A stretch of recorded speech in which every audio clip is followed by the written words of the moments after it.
it should be working is that these schools should be held accountable to the nation for results for implementation of language culture, meeting academic efficiency, all these things that are expected when a school becomes a grant.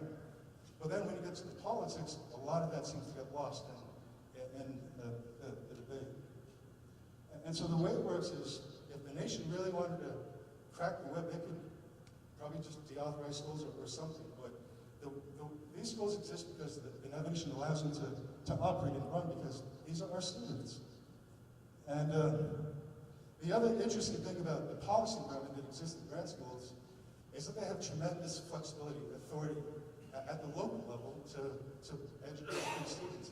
In contrast to, let's say, students who go to school in public schools or BIE schools, where you have a lot more rules and regulations to have to deal with.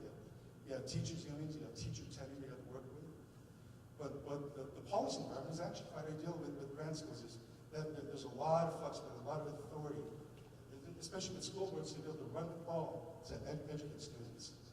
And of course, we have some schools that have been able to do that well. But as you can see by the data, that's a different.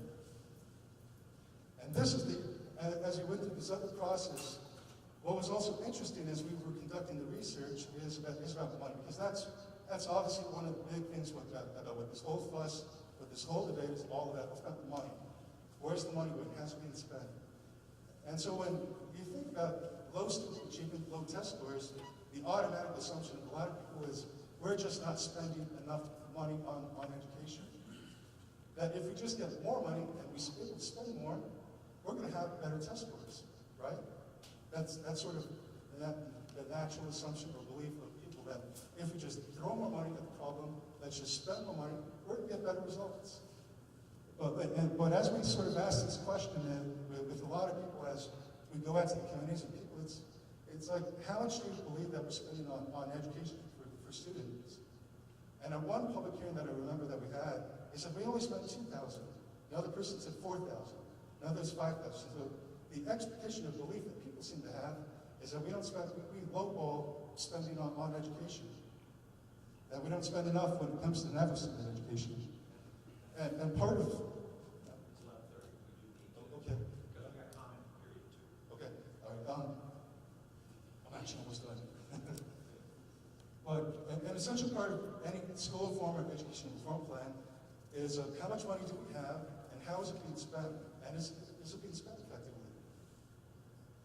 And these are some of the calculations that we came up with based on the school student count, the school report cards, and the school audits that schools have submitted to the federal government. So some of these numbers come directly off audits of what goes into schools, and it's quite interesting, as I like to say.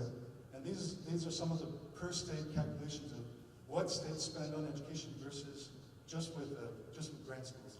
And this calculation at this point excludes 3 schools that their numbers have not been factored in yet. And those are ones that were late or haven't submitted audits. So once you get those numbers, it'll make the numbers interesting.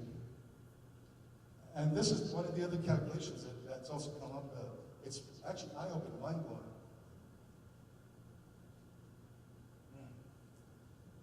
And as you can see, if naval education students,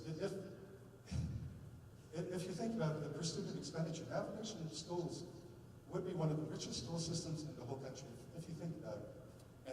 And this money factors in all the money that comes in from property taxes, from state appropriations. Arizona, that would be the MEM or ADA. New Mexico would be the SEG, factored in with Title I, Title II, Title III, Title VII, Impact Aid, Johnson Act, all these things. All this comprises what's called the operating budget for a school. And so these are some of the rough numbers that have come up. And as you can see, New Mexico, in terms of education funding, is sort of a middle-of-the-road state. They spend more than some of the neighboring states like Colorado, Utah, and so on. But then New Mexico's outcomes, as the state as a whole, are much, much lower than the money that they spend. Some of what I like to call, or we call the cheapskate states, like Utah, as well as Arizona, they spend some of the least amount of money per student in the whole country, but yet outcomes are much different for states. So it goes back to the other question is, if we spend more money, are we going to get better results? And I think you can probably come to that a different conclusion. But in this case, it's how do we look at what's going on at a school level and how is the money being spent to ensure that we get the best results for students. So rather than sort of get bogged down in a lot of the politics or the nitpicky stuff, what this comes down to is how can we build an education system based on what the nation wants, and that's going to give our students the tools that they need to succeed. So, and this sort of prefaces what is going to be discussed by the feasibility studies. But this is just the introduction about what the big picture about what all of this is about.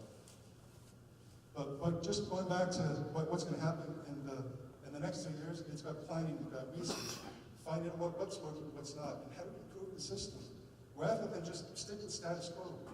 What we're trying to change through this whole process is the status quo is we do nothing, the navigation does nothing, and we stick to those the same results. And what happens is we just continue to say, if we choose to do nothing, we're going to leave whole generations of our people, young people, without the skills, without the education that they deserve and need to be successful. And so what we're trying to do through the feasibility study, through the sovereignty grant, and of course with what we're trying to do, it's about improving outcomes for students. That's what we're here for. So we can probably get to that later. Yeah. Okay, well, I'll turn it over to the team to go over the components of what they want to present. But again, this just puts the whole big picture about what this whole fuss, what this whole commotion is all about.